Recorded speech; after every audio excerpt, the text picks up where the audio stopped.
CS home secretary, DG west police থেকে শুরু করে কলকাতা কর্পোরেশনের মেয়র থেকে শুরু করে বাদ বাকি কনসার্ন ডিপার্টমেন্টের মিনিস্টাররা সকলেই আছেন এখানে, আর এনফোর্সমেন্ট বিভাগও আছেন। P4 insulated water tanks, kitchen and bath fittings, বিশুদ্ধ জল, সুস্থ জীবন, P4 আজীবন। তাছাড়াও এডিজি ল অ্যান্ড অর্ডার আছে,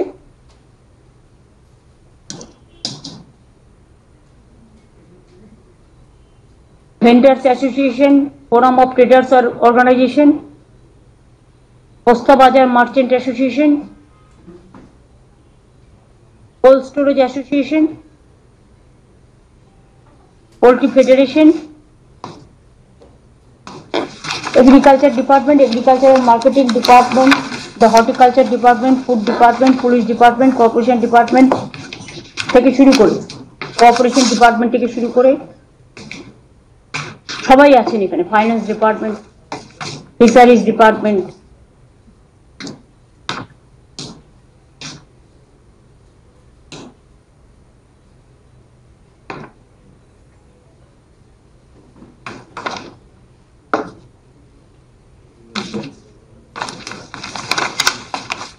ডিটেলস আলোচনা করতে এখন যাব না, আর অত টাইমও নষ্ট করব না।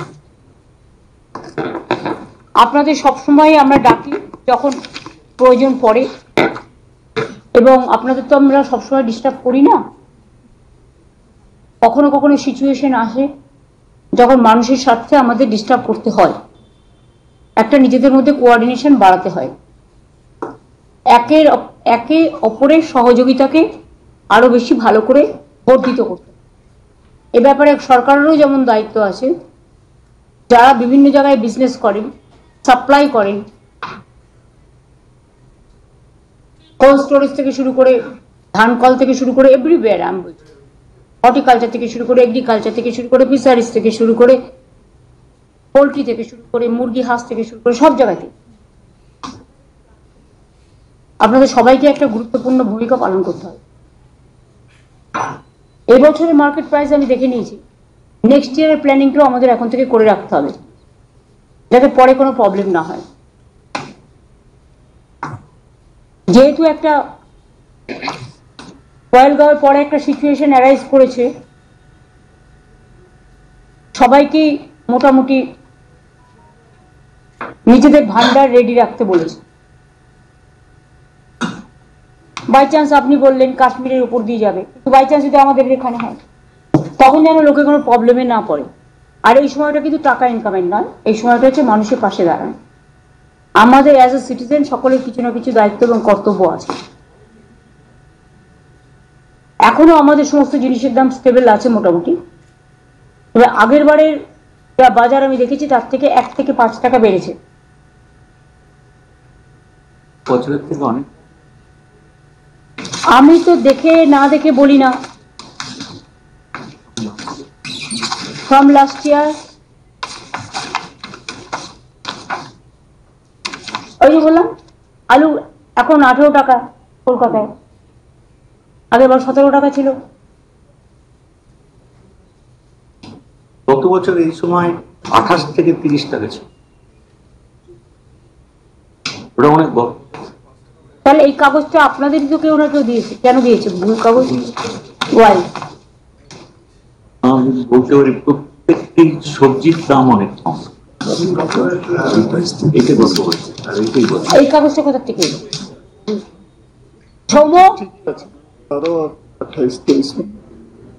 গত বছর? আচ্ছা, গত বছরের দাম ছিল 28 থেকে 30, এবছরে আছে 18। আলু পেঁয়াজ গত বছরই ছিল 28 থেকে 30, এখন আছে 22, যেন আর না বাড়ে। আদা গতবারই ছিল 220 টাকা আগে। হ্যাঁ, তাহলে আমাদের কি আদা কম? আমাদের আদা খুবই কম, তা আমরা আদার চাষ করি না কেন? আমাদের এখানে আবহাওয়াটা আদার পক্ষে সুটেবল নয়, তবে আগের থেকে অনেক বেশি হচ্ছে। কি আবহাওয়াতে আদা তৈরি হয়? এটা ওই বেশি ময়েশ্চার থাকলে আদাটা নষ্ট হয়ে যায়, সেই জন্য এগুলো। ময়েশ্চার নেই এরকম অনেক জায়গা তো আছে। আমরা যেখানে করাচ্ছি, যেখানে আদা হয়, পেঁয়াজ তো আগে তৈরি হতো না এখানে। এখন আমরা তৈরি ওটা তো আপনি বলার পরে আর তৈরি তো করছি আমরা। হ্যাঁ হ্যাঁ, তো আপনার আদার ডেফিনেটলি কোনো না কোনো জায়গা আছে যেটা শুট করবে। হ্যাঁ আছে, সেখানেই বাড়ছে। এবং এই যে দামটা অনেক দেখছেন গতবারের থেকে অনেক কম, 220 থেকে 90 এসছে। আগে রসুন আগে ছিল 280, 160। রসুন আমাদের এখানে চাষ হয় না, এখন হচ্ছে। আমি সেটা বলছি, আদাও ওই সব জায়গাতেই হবে। জলপাইগুড়িতে স্টার্ট হয়েছে, আমরা ওটাকে বাড়ানোর জন্য বাড়াও। আদার আমরা নতুন ভ্যারাইটিও বার করেছি, যেগুলো আমাদের এখানে হচ্ছে। দামটা এবার কিন্তু অনেক ভালো কমেছে। দাম সুফল বাংলাও ভালো কাজ করছে, তাদের আরো নতুন 100টা আউটলেট হবে। মোট আমাদের প্রায় 300 আউটলেট তো এখন আছে, তাছাড়া অনেকগুলো দোকান হবে, সব মিলিয়ে প্রায় 700 আউটলেট হবে এবং বিভিন্ন জায়গায় বিক্রি হবে। এবং চাষিদের কাছ থেকে কিনে নিয়ে তারা বিক্রি করছে, মানুষের কাছে সস্তায় দিচ্ছে, এটা কিন্তু বড় ব্যাপার। লঙ্কা গত বছরে ছিল 90, এবছরে আছে 80। সুফল বাংলায় কম তো, সুফল বাংলায় আমি দেখছি না, আমি বাজারের দাম বলছি। হ্যাঁ, আলু সুফল বাংলায় 17, পেঁয়াজ 21, আদা 80, বাজারে 90 কিন্তু সুফল বাংলায় 80। রসুন 130, বাজারে কিন্তু 160 সুফল বাংলায়। লঙ্কা 70, বাজারে কিন্তু 80। শসা 44 টাকা সুফল বাংলায়, 48 টাকা হচ্ছে কলকাতার বাজারে। শসার দাম এত বেশি কেন? এগুলো তো চাষিদের হর্টিকালচারের থেকে আমরা সুযোগ দিয়ে, কে দেখে হর্টিকালচার ডিপার্টমেন্ট? এখন চার্জে অনিন্দার আছে না, আদারওয়াইজ স্মার্টকে দেখে তো স্মার্টকি দেখে না কেন ঠিক মতো? তুমি স্মার্টকিকে প্লিজ ইনফর্ম। এগুলো তো গ্রামের লোকেরা ঘরে ঘরে চাষ করে, মাঠেও চাষ করে।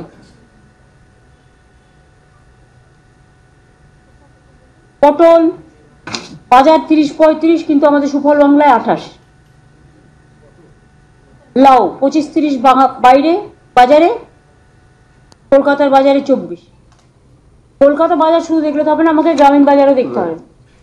গ্রামের লোকও যাতে জিনিসটা পায়, চাষিরা যাতে দাম কম থাকে। হ্যাঁ, ওখানে কম থাকে, তার কারণ হচ্ছে তারা লোকাল প্রোডাকশন করে এবং চাষিদের থেকে কিনে নেওয়া, এই ব্যাপারটা কিন্তু খুব ভালো ব্যাপার। তাতে চাষিরা উপকৃত হয়, লোকেও টাটকা জিনিসটা পায় এবং সুফল বাংলার মধ্যে দিয়ে আমরা মানুষের যে সুফলটা, সেটা কিন্তু আমরা পৌঁছে দিতে পারি। দেশের বর্তমান পরিস্থিতিতে যেন কালোবাজারি করে কেউ যেন দাম না বাড়ায়, কেউ যেন হোর্ডিং করবার চেষ্টা না করে, বর্ডার দিয়ে বেশি টাকা পাবো বলে অন্য জায়গায় মাল সাপ্লাই না করে। মাল মানে মেটেরিয়াল। যেমন আগের বার আমি দেখেছি, বারণ থাকা সত্ত্বেও গড়বেতা, ঝাড়গ্রাম, চন্দ্রকোনা এবং বিক্রম প্রধানের এলাকাটার যেন কি নাম জানো রে, দাঁতন, এইসব জায়গা দিয়ে সমস্ত আলু বেরিয়ে গেছে।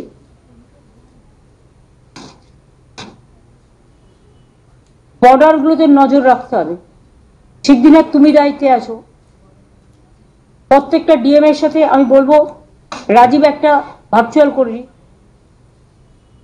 এবং কেউ যেন ওই ট্রেনে করে পাঠিয়ে দিলাম সেট খবর রাখবে না, অত সহজে নয়। আর এইসব সময় এসব যারা করে না, এটা ক্রিমিনাল অফেন্স। এখন দামগুলো, সবজিগুলো স্টেবল আছে, তার কারণ সঠিক টাইমে সরকার সঠিকভাবে ব্যবস্থা নিয়েছে এবং মনিটরিং করে বলে। এবং আমাদের এখানে যেমন সুফল বাংলায় 17 টাকা আলু বা বাজারে 18 টাকা আলু, বাইরে সব জায়গায় যান 24 থেকে 30 টাকা অন্যান্য রাজ্যে, সেটা আপনাদের দেখে রাখতে হবে। আলু চাষিরা দামটাও ভালো পেয়েছে, চাষিরা সুফল পাচ্ছে, এটা আমাদের সুবিধে। আপনি কেনা শুরু করেছিলেন বলে আপনি কথা বলবেন না, আমি কথা বলবো। এটা তো আপনি তো আচ্ছা ছেড়ে দিন না। আপনি রাজ্যের পাশের 518টা হিমঘরে যে আলু আছে, আমি সংখ্যাটা বলছি না, তাতে আমাদের যা প্রয়োজন আছে চাহিদার থেকে যোগান বেশি আছে, সুতরাং আমরা টোটালটা ইউজ করতে পারবো। প্লাস আমাদের নিজস্ব সুফল বাংলাতেও আছে।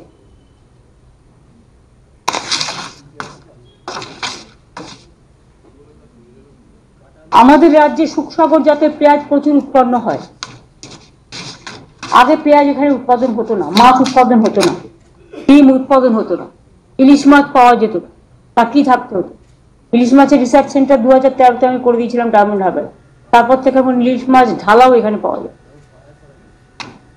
ডিমও টোটাল ডিমটাই আসতো সাউথ ইন্ডিয়া থেকে, কিন্তু এখন প্রায় 75%, 80% হয়ে গেছে। কত?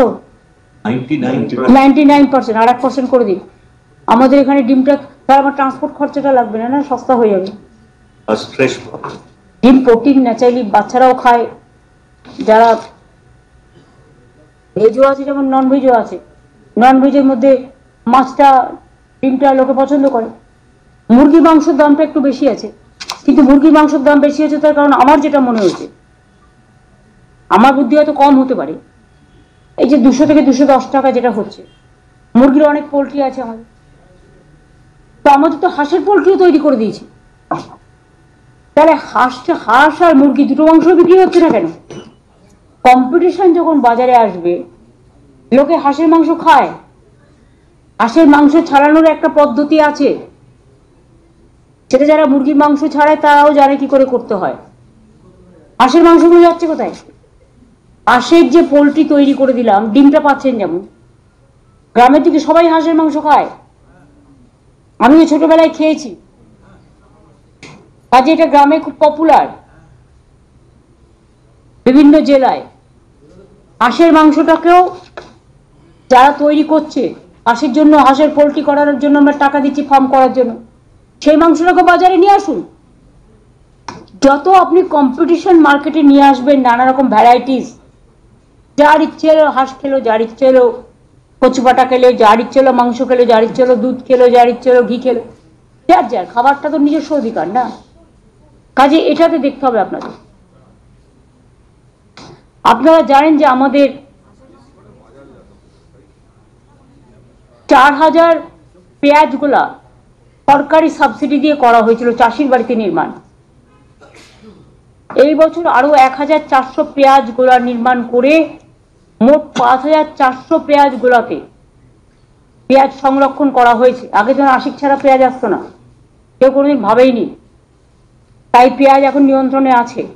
চলতি বছরে আরো 1300 পেঁয়াজ গোলা নির্মাণ করবার জন্য অনুমোদন দেওয়া হয়েছে। সুফল বাংলাও এই পেঁয়াজ ও রসুন সারা বছর ক্রেতাদের কাছে বিক্রি করবে। এছাড়াও সুফল বাংলা যা করছে তাছাড়াও আরো 90টি বিক্রি করার কেন্দ্র স্থাপন করে চাষিদের থেকে সরাসরি শাকসবজি যেটা কিনছে, এরকম ক্রয় কেন্দ্র আমরা আরো 200টা বাড়াচ্ছি।